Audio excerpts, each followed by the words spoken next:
नमस्कार दोस्तों, संभव क्लासेज में एक बार फिर आपका स्वागत। हाजिर है आपका दोस्त जी आर चौधरी आपके लिए इंपॉर्टेंट, महत्वपूर्ण और परीक्षा के दृष्टि से अति महत्वपूर्ण एक टॉपिक लेकर बात करने वाले हैं। आज हम जो राजस्थान की ज्योग्राफी है उसका एक इंपॉर्टेंट टॉपिक जो रेगिस्तान, थार का रेगिस्तान है, उसकी अलग अलग इस्तिलाकृतियां, और यहीं से हर एग्जाम में हम देखते हैं कि अलग अलग प्रकार के सवाल आते हैं। तो आज हम राजस्थान के रेगिस्तान के या थार के रेगिस्तान की इस्तिलाकृतियों की चर्चा करेंगे कि उनको किन किन नामों से जाना जाता है और वो इस्तिलाकृतियां कैसी होती है। काफी इंपॉर्टेंट वीडियो रहने वाला है, तो ध्यान से हम 31 पॉइंटों पे आज चर्चा करने वाले हैं और उसमें सारे के सारे बिंदु शामिल हो जाएंगे। राजस्थान की जो रेगिस्तान की इस्तिलाकृतियां हैं वो सारी कंप्लीट हो जाएगी। तो सबसे पहले जो इस्तिलाकृति की हम बात करने वाले हैं वो देखोगे आप, तो पहले जो इस्तिलाकृति है वो है इर्ग या कोरडम। देखो नाम याद रखना, इर्ग या कोरडम। ये जो आकृति है, ये जो शब्द है, इर्ग कह दो या कोरडम जो कह दो, ये शब्द इर्ग जो शब्द है वो सहारा मरुस्थल जो है वहां से आता है इर्ग। कोरडम जो शब्द है वो तुर्किस्तान से में रेगिस्तान जो है उसमें ये काम में लिया जाता है, इर्ग या कोरडम। तो इर्ग या कोरडम किसे कहा जाता है, तो मैं बता दूं कि ऐसा क्षेत्र, ध्यानपूर्वक समझना, इर्ग या कोरडम ऐसे क्षेत्र को कहा जाता है जिसमें केवल टीले ही टीले हो। जैसे हम बात करें जैसलमेर, जो पश्चिमी राजस्थान का जो पश्चिमी भाग है, पश्चिमी भाग में हम पश्चिमी राजस्थान में देखें, पाकिस्तान बॉर्डर के आसपास के क्षेत्र में देखें, तो वहां केवल आपको दिखेंगे टीले ही टीले, पूरा टीलों से ढका हुआ क्षेत्र दिखेगा और उसी को बोलते हैं इर्ग या कोरडम। तो पहला जो इस्तिलाकृति आती है वो इर्ग या कोरडम है। शब्दावली थोड़ी सी ध्यान से समझने की कोशिश करना। इर्ग या कोरडम ऐसे क्षेत्र को कहा जाता है जिसमें केवल केवल केवल और केवल टीले टीले हो, ऐसे क्षेत्र को बोलते हैं इर्ग या कोरडम। पाकिस्तान का बॉर्डर की हम बात करें तो इर्ग या कोरडम। दूसरा जो शब्द काम में आता है इस्तिलाकृति के लिए, उस शब्द का नाम है हमादा।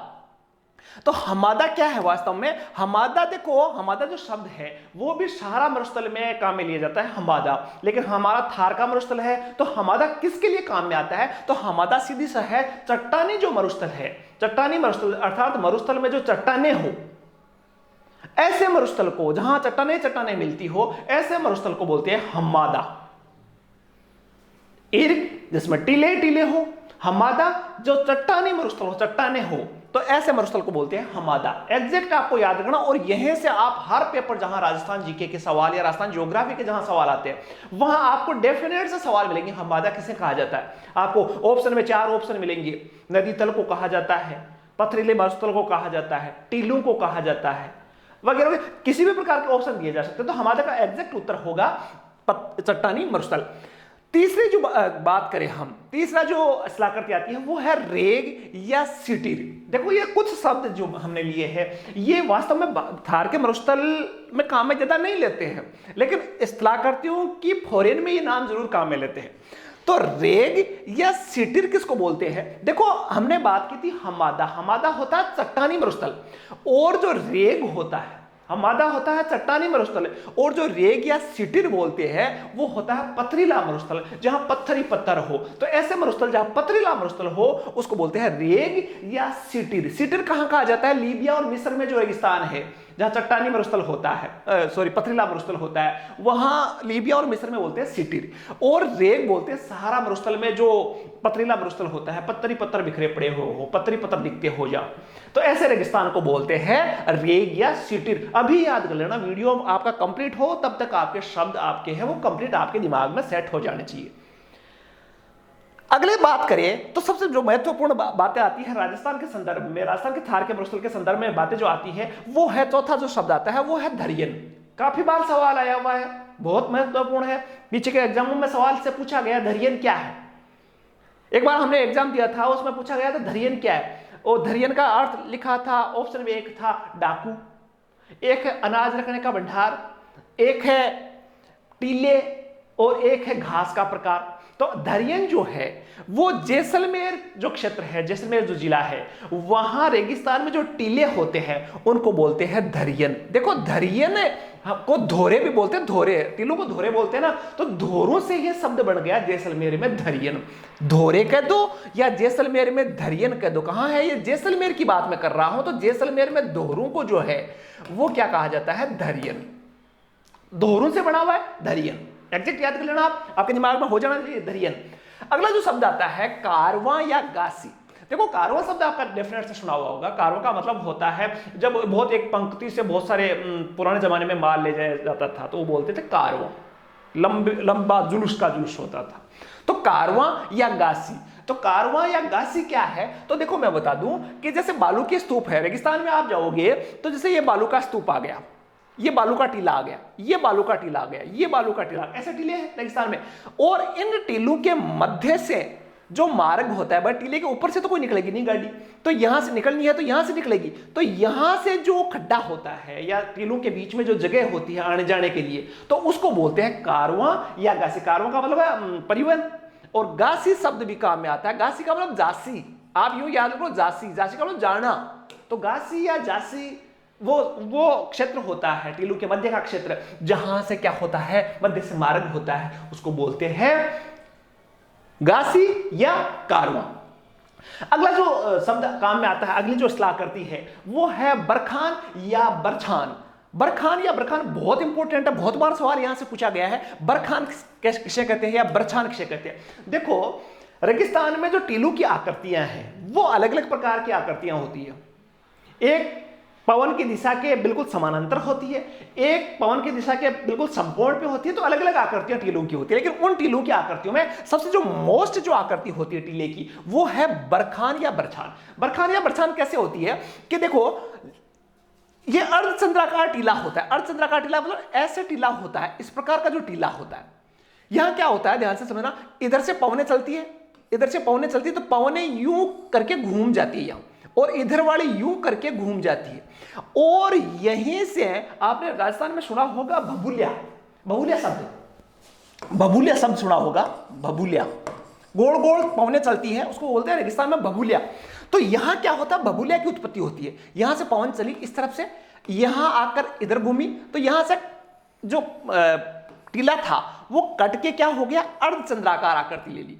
यही अर्धचंद्राकार आकृति क्या कहलाती है, बरखान या बरछान। ठीक है, तो बरछान और बरखान जो आकृति होती है वो अर्धचंद्राकार रेत के टीलों को बोलते हैं बरखान या बरछान। तो आकृतियों की बात हो गई 6 की, और यहीं से देखोगे आप बार बार, आप अगला एग्जाम में भी आप यहीं से सवाल मिलेगा आपको। और ऐसा वीडियो आप YouTube पे ढूंढोगे तो भी इस्तेलाकृतियों पे एग्जैक्ट वीडियो आपको ढंग से नहीं मिलेगा। 7वीं की बात करें तो वो है गारो। देखो गारो और खासी आप देखोगे पूर्वोत्तर भारत में पहाड़ियों के नाम है गारो और खासी। लेकिन गारो क्या है, देखो अभी हमने बात की थी बरखान की, बात की थी अर्धचंद्राकार टीले होते हैं। एक हमने बात की थी, आपको याद होगा, कारवां की, कारवां या गासी की हमने बात की थी। कारवां या गासी का मतलब सिंपल से था कि सामान्य टीलों के बीच से रास्ता जो होता है वो गारो या कारवां कहलाता है, गासी या कारवां कहलाता है। तो ऐसे ही जो आप समझोगे कि जो गारो क्या है, तो गारो जो है वो बरखान जो अर्धचंद्राकार टीले होते हैं उनके बीच का मार्ग जो होता है। अर्धचंद्राकार टीला आ गया, ये अर्धचंद्राकार टीला आ गया, और इसके बीच का जो रास्ता है वो गारो कहलाता है। सामान्य टीलों के लिए आप कारवां शब्द काम में लोगे या गासी लोगे, लेकिन अर्धचंद्राकार या बरखान टीलों के लोगे गारो। शब्द समझ में आ रहा है? गासी और गारो दोनों शब्द है मध्य मार्ग के लिए। अगले 8 जो इस्तेलाकृति की बात करें वो है लाठी सीरीज। देखो लाठी सीरीज जो है वो पश्चिमी राजस्थान में, जैसलमेर की बात करूं तो जैसलमेर के पोखरण से लेकर मोहनगढ़ तक का क्षेत्र है। और इस क्षेत्र की खास बात क्या है कि इसमें जमीन के अंदर बहुत ही पर्याप्त मात्रा में पानी मिला है, और छोटी सी आकृति 80 मीटर लंबाई है, 60 मीटर चौड़ाई है। और यहां जैसलमेर जहां पानी की बहुत किल्लत होती है, उस क्षेत्र में बहुत मीठा पानी मिला है, और यही जो सीरीज है वो कहलाती है लाठी सीरीज। लाठी सीरीज जैसलमेर से है, मोहनगढ़ से पोखरण तक का जो क्षेत्र है, और यहां से रेगिस्तान में जल स्रोत कह सकते हो आप, जहां से मीठा पानी मिलता है। और ये आश्चर्यचकित बात है कि लाठी सीरीज में पानी कहां से आया, आज भी अनुसंधान होता है। लोग ये मानते हैं कि सरस्वती नदी का यहां से अपवा था, आज भी जमीन के अंदर ये पानी उपलब्ध है। आज भी जो है वैज्ञानिक इस पर अनुसंधान कर रहे हैं कि सरस्वती का मार्ग कौन सा था। तो ये इसी से जुड़ा हुआ है लाठी सीरीज। लाठी सीरीज मीठे पानी का स्रोत। अगली बात करते हैं, दो घास जैसलमेर बाड़मेर में प्रसिद्ध है, एक धामण घास है और एक है सेवण घास। देखो धामण घास और सेवण घास का भी सवाल आया हुआ है, आरएस एग्जाम में पूछा गया था कि जैसलमेर में पाया जाने वाला कौन सा घास था। उत्तर में सेवण घास था, धामण घास का ऑप्शन नहीं था, सेवण घास।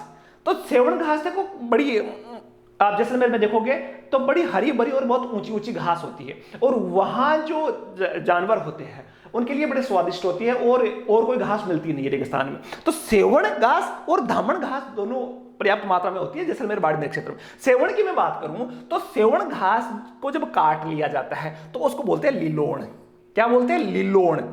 जब घास को काट लिया जाता है, कटी हुई जो सेवण होती है उसको बोलते हैं लिलोण। और इसी सेवण घास में जो गोडाउन पक्षी है वो अपने अंडे देती है, क्योंकि बड़ी बड़ी होती है, छुपने के लिए जगह चाहिए। तो इसी सेवण घास के जो बड़ा बड़ा घास होता है उसके बीच में जो गोडाउन है वो अंडे देती है, इसीलिए इस सेवण घास को गोडाउन की प्रजनन स्थली भी कहा जाता है। ये थी सेवण घास। अब देखो एक और घास है धामण घास।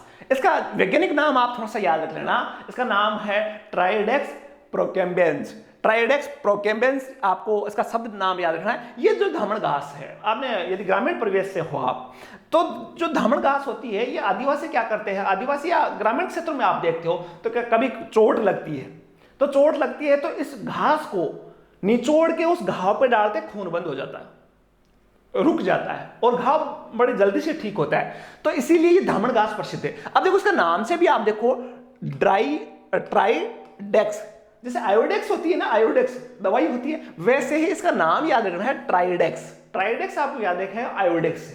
ट्राई तो करो, आप ट्राई करोगे तो खून रुक जाएगा इससे, तो इसका नाम है ट्राइडेक्स। और आगे वाला आपको नाम नहीं याद है तो ऑप्शन में तो आपका काम चल जाएगा, ट्राइडेक्स। ठीक है। धामण घास दो प्रकार की घास है। एक आकृति की बात करेंगे, इंसेलबर्ग। इंग्लिश का शब्द है इंसेलबर्ग। इंसेलबर्ग क्या है? रेगिस्तान में इंसेलबर्ग ऐसा होता है द्वीपीय पर्वत। द्वीपीय पर्वत का मतलब होता है कि जो रेगिस्तान होता है इसमें ये मानते हैं कि एक पर्वत होता है, ठीक है, ऊंचा उठा हुआ, और ये मानते हैं कि इसके चारों ओर पानी पर्याप्त मात्रा में होता है। रेगिस्तान में एक पर्वत हो और चारों तरफ पानी पर्याप्त मात्रा में हो। जैसे राजस्थान में बात करूं, आबू पर्वत है, आबू पर्वत के आसपास पानी पर्याप्त मात्रा में, तो आबू पर्वत को इंसेलबर्ग कहते हैं। इंसेल का मतलब इन का मतलब है अंदर, बीच में तो पर्वत हो और चारों तरफ क्या हो, पानी हो, तो इसलिए इसको द्वीपीय पर्वत कहा जाता है। द्वीप का मतलब समुद्र में द्वीप होता है, तो द्वीपीय पर्वत किसको बोलते हैं? जहां समुद्र हो और बीच में द्वीप हो। तो ऐसा आप सबको पता है कि रेगिस्तान टेथिस समुद्र का अवशेष है, अपना जो राजस्थान का थार का मरुस्थल है, वहां पहले टेथिस सागर था। तो आज भी वहां बहुत सारे ऐसे पहाड़ है जहां चारों ओर पानी पर्याप्त मात्रा में है, इसलिए इसको बोलते हैं इंसेलबर्ग।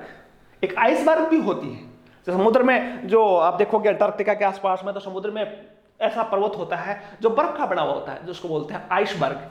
लेकिन इंसेलबर्ग किसको बोलते हैं? इंसेलबर्ग बोलते हैं ऐसा पहाड़ी क्षेत्र जिसके चारों ओर पानी हो, इंसेलबर्ग। अगला जो मोस्ट चीज आती है वो है बजादा। बजा देते हैं इसको बजा देते हैं। तो ये बजादा क्या है? तो बजादा पर्वतीय क्षेत्र की निम्न भूमि जहां पर्वतीय जल आकर समाप्त हो जाता है, ऐसा पर्वतीय क्षेत्र ये पर्वत है। अब यहां का पानी जहां तक आकर समाप्त हो जाता है, जहां बजादा, देखो ध्यान से समझना, बजादा वहां तक जाता है। देखो मैं हिंदी में लिखूं, वहां तक जाता, बजादा। देखो वहां के लिए राजस्थान में बोलते हैं ब, ठीक है, या वे, ठीक है। तो वहां तक जाता, आपको यूं याद रखना है, वहां तक जाता। वहां कहां तक जाता? जहां पहाड़ी क्षेत्र का जल आकर समाप्त हो जाता है, उस क्षेत्र को बोलते हैं बजादा। याद रखना, बजादा। तो 12वां पर्वतीय क्षेत्र की निम्न भूमि जहां पर्वतीय जल आकर समाप्त हो जाता है, बजादा कहलाता है। रेगिस्तान का एक आकृति है। अगला है पेडीमेंट या गिरिपथ। पेडीमेंट, पेड़ी किसको बोलते हैं? राजस्थान में पेड़ी शब्द का मतलब होता है सीढ़ी। सीढ़ी, पेड़ी का मतलब होता है सीढ़ी। आप सबको पता है, राजस्थान से आप जुड़े हुए हो, राजस्थान कल्चर का आपको पता है, राजस्थानी भाषा का आपको पता है। पेड़ी का मतलब सीढ़ी, सीढ़ी। तो पेडीमेंट क्या होता है? आप देखोगे रेगिस्तान में जो पहाड़ होते हैं, ऐसे जो पहाड़ है, अब इस पहाड़ के क्या होता है, पवनों की वजह से यहां क्या होती है, मिट्टी इकट्ठी हो जाती है। कई पहाड़ों में पहाड़ों के आसपास देखोगे तो यहां मिट्टी का ढेर लग जाता है, तो ये उस पहाड़ के लिए क्या होगी, सीढ़ी होगी। तो इसी सीढ़ी को बोलते हैं पेडिमेंट या गिरिपद। गिरी का मतलब पहाड़, पद का मतलब चरण, पेड़। तो पहाड़ के चरणों में जो मिट्टी इकट्ठी होती है उसको बोलते हैं पेडिमेंट। याद हो गया, पेडिमेंट का मतलब होता है पेड़ी, सीढ़ी। सीढ़ी किसके लिए, पहाड़ के लिए सीढ़ी बना देता है। रेगिस्तान की मिट्टी आके ढेर हो जाता हुआ, तो पर्वत के नीचे एक रेगिस्तान की रेत इकट्ठी होती है और उसी को बोलते हैं पेडिमेंट। अगला बोलते हैं नेहड़।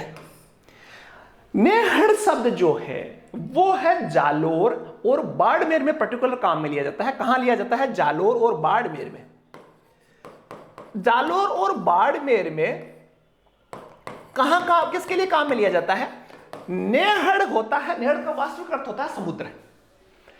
तो जालोर और बाड़मेर में जो वो समतल भूमि जो लगती है कि समुद्र का हिस्सा है और बारिश के दिनों में वहां पानी इकट्ठा हो जाता है, समुद्र बन जाता है, तो उसको बोलते हैं नेहड़। नेहड़ का मतलब क्या होता है, समुद्र, जल समुद्र। तो बाड़मेर और जालोर की मैं बात कर रहा हूं, वहां जल समुद्र होता है, जल का समुद्र, अर्थात सीधी जमीन जहां पानी इकट्ठा होता हो, नेहड़ कहलाता है। 14 की बात की है। 15वें की बात करें है पीवणा सर्प। पीवणा सर्प जैसलमेर और बाड़मेर में एक छोटा सा सर्प पाया जाता है, उसको बोलते हैं पीवणा सर्प। नाम आपको पता है पीवणा सर्प क्यों कहते हैं, कहते हैं कि ये लोगों का सांस को पी जाता है और दम घुट जाता है, लोगों का मर जाता है, इसका नाम इसलिए पीवणा पड़ा। लेकिन वास्तव में ये पीवणा जो सर्प है वो बिल्कुल हल्के से मनुष्य को काटता है और पता ही नहीं चलता, और धीरे धीरे इतना जहरीला होता है उसकी मौत हो जाती है, इसलिए बोलते हैं उसको पीवणा सर्प, आपको पता होगा। मोस्ट जो बात कर रहे हैं, अगली जो बात करेंगे वो है पलाया। पलाया को आपको याद रखना है तो प्याला याद रख लो आप। पलाया के लिए प्याला, प्याला होता है ऐसा, तो ये प्याला है, चाय का प्याला, ठीक है। तो पलाया जो होती है वो क्या है, आपको देखो समझना है कि जो रेगिस्तानी क्षेत्र है उसमें जमीन के अंदर क्या है, नमक है, और इस प्रकार टीले बने हुए हैं, इस प्रकार टीले हैं, इधर भी टीले हैं, इधर भी टीले। तो बारिश के दिनों में क्या होता है, बारिश होती है तो पानी क्या होता है, यहां इकट्ठा हो जाता है, यहां क्या हो जाता है, इकट्ठा हो जाता है। अब ये इकट्ठा होने के बाद में क्या होता है, ये पानी इकट्ठा होगा, प्याला बन गया है, और ये पानी क्या होता है, धीरे धीरे क्या हो जाता है, नमक की वजह से क्या हो जाता है, खारा पानी हो जाता है। तो खारे पानी की जो झीलें हैं, खारे पानी की जो झील है रेगिस्तान में, उसको बोलते हैं पलाया। याद रखना, प्याले से खारे पानी का प्याला है, चाय का प्याला मत समझ लेना, खारे पानी का प्याला है। तो पलाया जो है वो खारे पानी की झील है, ठीक है। किस प्रकार निर्माण होता है, जमीन में नमक की मात्रा है, आपको सबको पता है। लूनी नदी भी देखो आप, खारी हो जाती है चलते चलते, तो यह रेगिस्तान में भी आप देखोगे तो खारे पानी की जो झीलें बनती है उसको बोलते हैं पलाया। बात करें 17वें नंबर की, रण, टाट या ढाढ़। रण, देखो रण, टाट या ढाढ़ आपको याद रखना। रण, रण एक शब्द सुना होगा आपने, कच्छ का रण, कच्छ का रण, ठीक है। ये रण का मतलब क्या होता है कि देखो पलाया में तो क्या होता है कि पानी इकट्ठा होता है, खारा पानी इकट्ठा होता है, लेकिन जब खारा पानी सूख जाता है, किसी क्षेत्र में खारा पानी सूख जाए और दलदल जमीन बन जाए, पानी नहीं रहे और बिल्कुल भी नहीं सूखे, दलदल जमीन बन जाए, तो उसको बोलते हैं रण। रण कह दो या टाट कह दो, राजस्थान में बकरी को भी बोलते हैं टाट, तो टाट कह दो, तो मतलब उस दलदल में बकरियां चरेगी तो टाट हो गया है, टाट। डाढ़, ये भी शब्द किसके लिए है, रण के लिए। रण कह दो, टाट कह दो, डाढ़ कह दो, वो दलदली लवणीय भूमि जहां पानी इकट्ठा होने के बाद दलदल बन गया, तो उसको बोलते हैं रण, टाट या डाढ़। एक होता है तल्ली या पुख। देखो कुछ शब्द तो आपके इस प्रकार लिए गए हैं कि हिंदी में भी आपको पर्यायवाची पढ़ोगे तो वैसे शब्द आपको आराम से अंदाजा लगाया जा सकता है। तल्ली किसको बोलते हैं, पोखर किसको बोलते हैं।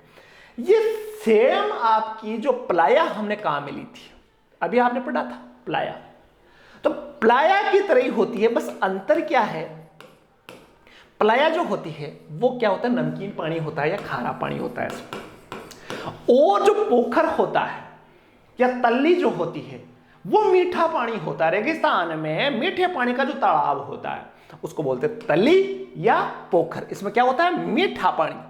क्या होता है? मीठा पानी। तो मीठा पानी आपको याद रखना है, मीठा पानी उसको बोलते हैं तल्ली। तल्ली का मतलब बिल्कुल पानी पीते तसल्ली हो गई, आपको तल्लीन हो गई, मीठा पानी।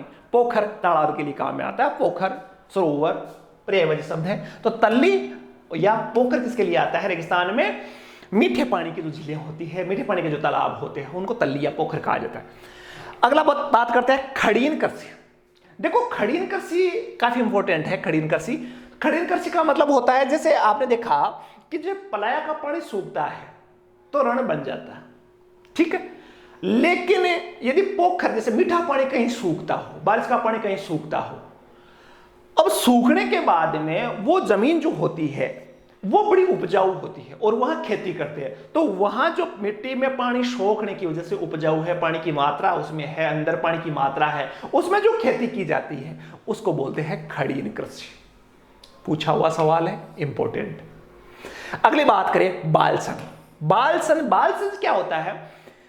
बालसन भी रेगिस्तान की एक इस्तेलाह करती है, जिसमें क्या होता है कि जब पहाड़ों से घिरे हुए कोई भूमि हो और बीच में कोई झील बन जाती है, पहाड़ों का पानी है चारों तरफ, मान लो उदयपुर है, उदयपुर के बीच में, उदयपुर क्या है? पहाड़ों से घिरे हुए शहर है। तो पहाड़ों से घिरा हुआ मरुस्थल का क्षेत्र है और बीच में पहाड़ों से पानी आके कोई झील बन जाए, उसको बोलते हैं बालसन। बालसन में छोटा बच्चा, छोटा सन भी बच्चा होता है, बाल का मतलब बच्चा होता है, छोटा बच्चा। ये बड़ा बाप और इसका छोटा बच्चा बालसन। यहां क्या है? पहाड़ियां और बीच में जो झील बन गई उसको बोलते हैं बालसन। क्लियर है? ये छोटा बच्चा बालसन, ये सन है उसका, ये क्या है? फादर है उसका, फादर। तो बालसन आपको याद रखना। 21वीं आकृति की बात करें तो मरहो। मरहो, अब मरहो क्या होता है कि पोखर के पानी को सूखने के बाद बनी उपजाऊ मिट्टी क्षेत्र। देखो खड़ीन कृषि, पोखर का मतलब मीठा पानी होता है और मीठा पानी सूख जाए तो खड़ीन कृषि की जाती है। लेकिन वो जमीन जो सूख गया है पानी उसको बोलते हैं मरहो।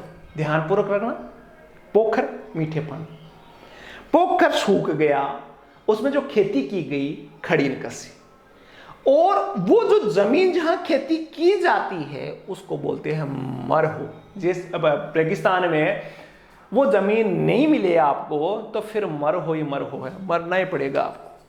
तो मरहो पोखर के पानी के सूखने के बाद बनी उपजाऊ मिट्टी का जो क्षेत्र होता है उसको बोलते हैं मरहो। अगला जो शब्द है सेलिनास। सेलिनास क्या होता है कि जो सेलिनास, सेलिनास शब्द जनाब जो पलाया हमने समझा, पलाया का मतलब होता है नमकीन पानी की झील। अब नमकीन पानी की जो झील होती, खारा पानी ठीक है, लेकिन कुछ दिन बाद में गर्मी की वजह से कुछ दिन बाद में क्या होता है, उस पर नमक की मात्रा आ जाती है, मुलायम लवण युक्त नमक आ जाती है, नमक की परत आ जाती है ऊपर पानी पे, उसको बोलते हैं सेलिनास। नमक की परत आ गई तो वो सेलिनास हो गया, ठीक है। 23 है बेरी। बड़ा, मैं जब ये टॉपिक पढ़ रहा था तो हमारे आसपास ही 2 गांव है, छोटी बेरी बड़ी बेरी, पता नहीं नाम क्यों रखा है, मुझे आज तक पता नहीं था। लेकिन आज हमने राजस्थान का जो ज्योग्राफी में ये टॉपिक जब मैं तैयार कर रहा था तो तब समझ में आया कि बेरी क्या है। देखो बेरी क्या होती है कि रेगिस्तान में सबसे अमृत होता है पानी, और रेगिस्तान में जीवन रेखा पानी है, और जो बड़े बड़े तालाब होते हैं उनका संरक्षण बड़ी हिफाजत से किया जाता है। हर गांव में देखोगे आप तो तालाब को बड़ा साफ सुथरा रखा जाता है, पशु वहीं पानी पीते हैं और उस गांव की पानी की सप्लाई भी वहीं से होती है। लेकिन बेरी क्या होता है कि जैसे गांव में क्या है, तालाब बड़ा बढ़ गया, ये तालाब है, तो यहां तालाब में पूरे गांव का पानी इकट्ठा हो गया। अब इसमें पशु पानी पिएंगे, पशु पानी पीते इसमें तो उतना साफ तो है नहीं, तो इस तालाब का पानी जमीन के अंदर चला जाता है और इस तालाब के आसपास छोटे छोटे क्या है, पानी प्राप्त करने के स्रोत या कुएं बना लिए जाते हैं। इनको क्या बोलते हैं? बेरी। देखो कुएं को बेरा भी बोलते हैं, आप जाओगे सैकड़ों क्षेत्र में तो बेरा कहते हैं कुएं को, बेरा। किसको बोलते हैं? कुआं। कुआं, कुआं जो होता है उसको बेरा बोलते हैं। लेकिन तालाब के किनारे जो छोटे छोटे कुएं बनाए जाते हैं जिससे क्या है, तालाब का पानी फिल्टर होकर निकलता है वापस, उसको बोलते हैं बेरी। बीड़ एक होता है बीहड़ और एक होता है बीड़। चंबल में आपने बीहड़ पढ़ा होगा, चंबल में जो जंगल होते हैं, बीहड़ उबड़ खाबड़ जो जमीन होती है बीहड़ कहलाती है। बीड़ जो शेखावाटी क्षेत्र में घास के मैदान होते हैं। सवाल आया हुआ है, शेखावाटी क्षेत्र में घास के मैदानों को, शेखावाटी क्षेत्र में घास के मैदान जो होते हैं के मैदान क्या कहलाते हैं? बीड़। सवाल आया, एक बार मेरा गलत किया हुआ, आज से 6 साल पहले एक बार हमने एग्जाम दिया था। बीड़ क्या है? बीड़ का मतलब है, आजकल किताबों में आता, उस समय ज्यादा नहीं मिलता था। बीड़ शेखावाटी क्षेत्र में घास के मैदान। अगली जो शब्द आता है, RS मेंस में पूछा गया था, कुब्बड़ पट्टी। कुब्बड़ पट्टी देखो शब्द क्या है, इसमें क्या है, जो नागौर और अजमेर क्षेत्र है, नागौर से अजमेर का एक पट्टी है, नागौर से अजमेर का एक पट्टी है, छोटा सा क्षेत्र है लंबाई में, पट्टी बनी हुई है। इसमें क्या है, जमीन के अंदर जो पानी है उसमें फ्लोराइड की मात्रा बहुत है, फ्लोराइड, और फ्लोराइड की मात्रा 10 pp तक है, ppm। देखो वास्तव में पानी में जो मात्रा होती है फ्लोराइड की, वो होती है 1.5, मतलब मिलीग्राम, 1 लीटर में 1.5 मिलीग्राम तक ठीक है, 1.5 मिलीग्राम तक ठीक होती है। इससे ज्यादा फ्लोराइड यदि पानी में होती है तो शरीर को नुकसान होता है। और यहां 10 मिलीग्राम प्रति लीटर में फ्लोराइड पाई जाती है, और इस वजह से एक बीमारी होती है फ्लोरेसिस,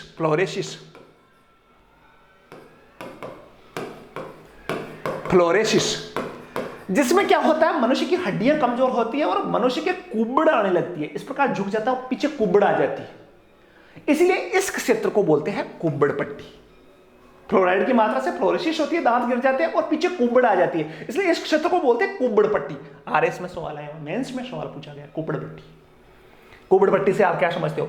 एक है बांका पट्टी, सेम कुब्बड़ पट्टी की तरह है। ये नागौर में मेड़ता से मकराना तक, यहां भी फ्लोराइड की मात्रा ज्यादा है, और यहां लोग जो गच्छीपुरा, कुछ मुख्यतः गच्छीपुरा जो मकराना का है वो सबसे ज्यादा प्रभावित है। और यहां भी लोग क्या है, बांके टेढ़े हो गए, बस मरियल से हो गए, हड्डियां कमजोर हो गई, विभिन्न बीमारियों से पीड़ित हो गए। फ्लोरोसिस की बीमारी भयंकर है। तो ये भी पानी की दोनों बीमारी है, बांका पट्टी और कुब्बड़ पट्टी, दोनों क्षेत्र है जहां फ्लोराइड की समस्या से ग्रसित क्षेत्र है।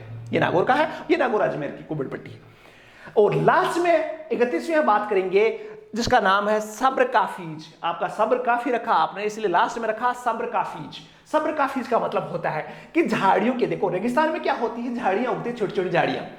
अब हवा के सहारे से झाड़ियां, देखो ये झाड़ी है, ये झाड़ी उगी हुई है, ठीक, ये रेगिस्तान है। अब हवाएं चलती है और क्या होती है, मिट्टी अपने साथ लाती है और धीरे धीरे क्या है, एक आकृति बना लेती है, यहां ऊपर मिट्टी आ जाती है, टीले का निर्माण हो जाता है।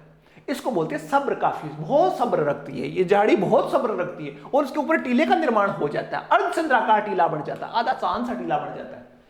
इसी को बोलते हैं सब्र काफीज, नेवखा या लुनेट।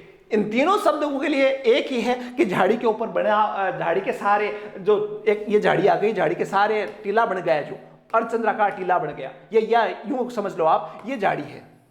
अब इसके चारों तरफ क्या हुआ, मिट्टी जमती गई, अर्धचंद्राकार टीला बन गया। वही क्या कहलाता है, सब्र काफीज। तो 31 आकृतियों की हमने चर्चा की, रेगिस्तान से संदर्भित या परीक्षा के लिए इंपोर्टेंट, तो काफी महत्वपूर्ण है। एक बार यदि आपको कुछ याद नहीं, मेरे ख्याल से सिंपल भाषा में समझाने की कोशिश की, आपको याद होगा, नहीं है एक बार वीडियो को और देखना, और वीडियो आपको पसंद आ रहा है, आपको समझ में आ रहा है, तो अब सब्सक्राइब के लिए करने की आवश्यकता नहीं है, और लाइक जरूर कर लेना, और कोई समस्या हो तो कमेंट करके आप जरूर पूछ सकते हो। एक नया वीडियो जो इससे भी धाकड़ होगा वो लेकर जल्द हाजिर होंगे, तब तक के लिए धन्यवाद, जय हिंद।